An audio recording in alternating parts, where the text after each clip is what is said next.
Tervetuloa seuraamaan nyt Kopema T75 kolmatta opetusvideota. Ja tässä käydään nyt nämä ehdot lävitse ja niiden käyttäminen. Meillä on nyt tässä tällainen järjestelmä, jonka hinta on 238,40 €. Nyt me olemme asettaneet tänne ehto esimerkiksi lähdöstä 1. Me voidaan valita, että A ja B, A, B, C, D, miten kukin haluaa, on voittaa, samoin 2., 3. ja 5. lähdöstä. Täällä sitten määritellään, kuinka monta on oikein tässä rivissä.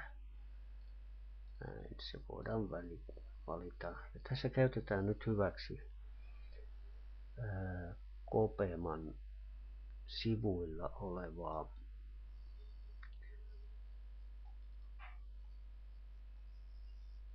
ilmaisohjelmaa, jossa tarkastellaan nyt näitä prosentteja. Eli tässä nyt grafiikan kautta löydetään, että A-hevosen prosenttiosuus on 68, toisen lähdön A ja B, kun tämä summa lasketaan, niin se on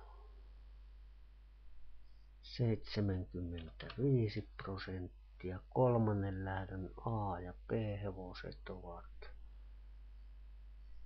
71, neljänteen lähdön laitetaan 0, viidenteen lähtöön A-hevonen 62, kuudenteen 0, seitsemänteen 0 ja sitten lasketaan. Nyt nähdään, että 3 oikein todennäköisyys on 41% ja 4 oikein 22%. No nyt lähdetään sitten määrittelemään se vaikka siten, että me päätetään, että näillä tiedoilla tähän rivin osuisi 3 tai 4. Ja nyt lasketaan kupongit, se putosi 180:stä 40, eli 238. Laitetaan niille lisäehtoja, esimerkiksi näissä 3 on vähintään 2 oikein. Se putosi 137, näissä 5 A-hevosta, niissä on vähintään 4 tai 5 oikein. Nyt järjestelmä on pudonnut jo 60 €. Ja sen kierroksen aikana olisi saatu 1,7 oikein. Näissä pisteytysehdoissa voidaan vielä käydä tällainen seikka, kun valitaan järjestys, niin se järjestys voidaan myöskin valita itse. Esimerkiksi täällä nyt on valittu A- ja B-hevosia.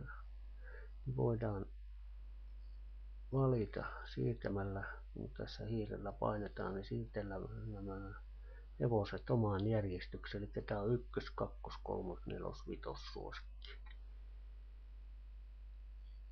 Esimerkiksi tuo siirretään tänne ja nyt näin. Ja tuo siirretään tänne. Nyt nämä on omassa suosituimmuusjärjestyksessä. Palataan.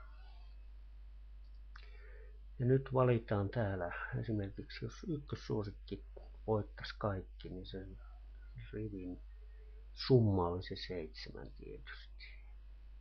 Ja jos kaikki vähiten omasta mielestä pelatut hevoset, niiden järjestysnumeroiden summa on se 51. Me valitaan alimmaksi 15 ja korkeammaksi 25 summista, jolloin saadaan ehto sille ja rivin arvoksi hinnaksi tulisi vain 23 euroa ja edelleen olisi sisältänyt sen 7 oikein riviä. Näissä pisteytysehdoissa on myös pisteiden tulo, eli siellä lasketaan prosenttien tulo ja määritellään sillä sitten ne ehdot rivien vähentämiselle. Tämä tässä tällä kertaa. Kiitoksia.